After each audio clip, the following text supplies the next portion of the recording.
उल्लासनगर 4 नेताजी चौक पर भतीजों द्वारा अपने ही चाचा की पहले से बिकी हुई प्रॉपर्टी जालसाजी करके बेचने पर हुई एफआईआर में अब तक कई मोड़ों का खुलासा हो चुका है, जिसमें कि प्रॉपर्टी बेचने वालों, उसे खरीदने वालों और महिला एडवोकेट मनीषा केसवानी का भी प्रमुख किरदार बताया गया था, जिसके चलते अब सबने कल्याण न्यायालय में अपनी अग्रिम जमानत की अर्जी भी दे दी है। वह एडवोकेट मनीषा केसवानी द्वारा उल्लासनगर कोर्ट में एक एफिडेविट भी दाखिल किया गया है, जिसमें उन्होंने मृत्यु दाखले के नकली होने की बात से पल्ला झाड़ा, पर रिलीज डीड में वो विटनेस की भूमिका में क्यों थी, इस पर अब तक प्रश्न चिन्ह लगा हुआ है। हमने आपको दोनों मृत्यु दाखले अपनी पिछली खबर में दिखाकर यह भी सवाल उठाया था कि एडवोकेट मनीषा केसवानी ने मृत्यु दाखले में दर्शाए 2 नामों के गैजेट पर अब तक मौन क्यों साध रखा है।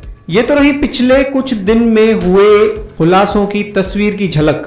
अब आगे जो बड़ी जानकारी सामने आई है, अब इस कड़ी में अनूप कुमार गोलानी, हेमा लोहाना ने संगीता शर्मा को 37,50,000 टोकन देने के लिए एक एमओयू बनाया, जिसमें से 5 लाख चेक द्वारा दिए गए व 32,50,000 रुपए कैश में अदा किए गए। उसमें भी एडवोकेट मनीषा केसवानी ने आइडेंटिफाइड मी करके अपने हस्ताक्षर किए हैं और जमीन के आधे हिस्से की कीमत 2,19,35,000 रुपए दिखाई गई है, जब आधी जमीन का एमओयू टोकन एग्रीमेंट 2,19,35,000 और टोकन 37,50,000 रुपए का है, तो पूरी जमीन की फाइनल रजिस्ट्री का डॉक्यूमेंट अनूप कुमार गोलानी ने 1,33,00,000 में कैसे किया। इससे तो यही साबित होता है कि नकली पेपर होने की वजह से इन्होंने सस्ते में जमीन खरीदी है।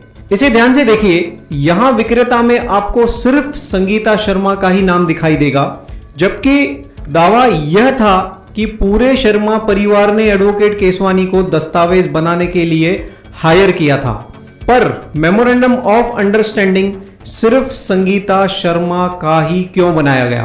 अब आगे इसी सौदे की कीमत भी पढ़िए, पूरे 2,19,35,000 रुपए। हमने आपको पहले ही खबर में बता दिया है कि इस सौदे में काले और सफेद दोनों पैसों का भरपूर उपयोग किया गया है। अब इस कीमत के 10% यानी कि तकरीबन 22 लाख की डील पर संगीता शर्मा और एडवोकेट मनीषा केसवानी के बीच वहां सारे कागजों को अमली जामा पहनाने के लिए समझौता तय हुआ था। ऐसी पुख्ता खबरें जानकारों द्वारा प्राप्त हुई थी। अब आगे इस मेमोरेंडम ऑफ अंडरस्टैंडिंग के आखिर में आप विक्रेता और खरीदने वालों के बीच इन मेमोरेंडम ऑफ अंडरस्टैंडिंग को साक्ष्य व आइडेंटिफाई करने पर भी एडवोकेट मनीषा केसवानी के ही हस्ताक्षर दिखाई देंगे।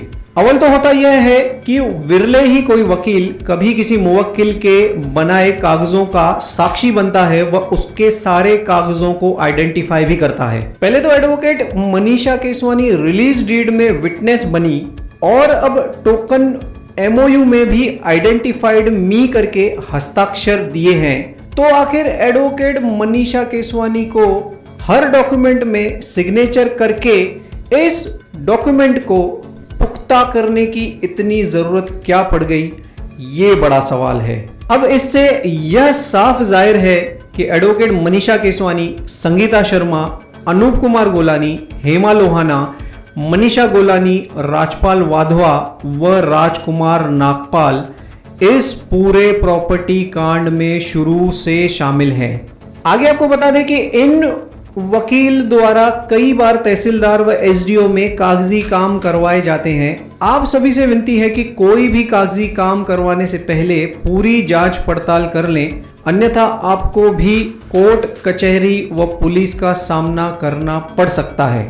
इस कड़ी में आगे देखना यह होगा कि पुलिस, कोर्ट व बार एसोसिएशन इस मामले में क्या रुख अपनाती है व दोषियों को दंडित कर किस प्रकार से एक उदाहरण पेश करती है। ऐसी ही खबरों व खुलासों के लिए देखते रहिए बिंदास।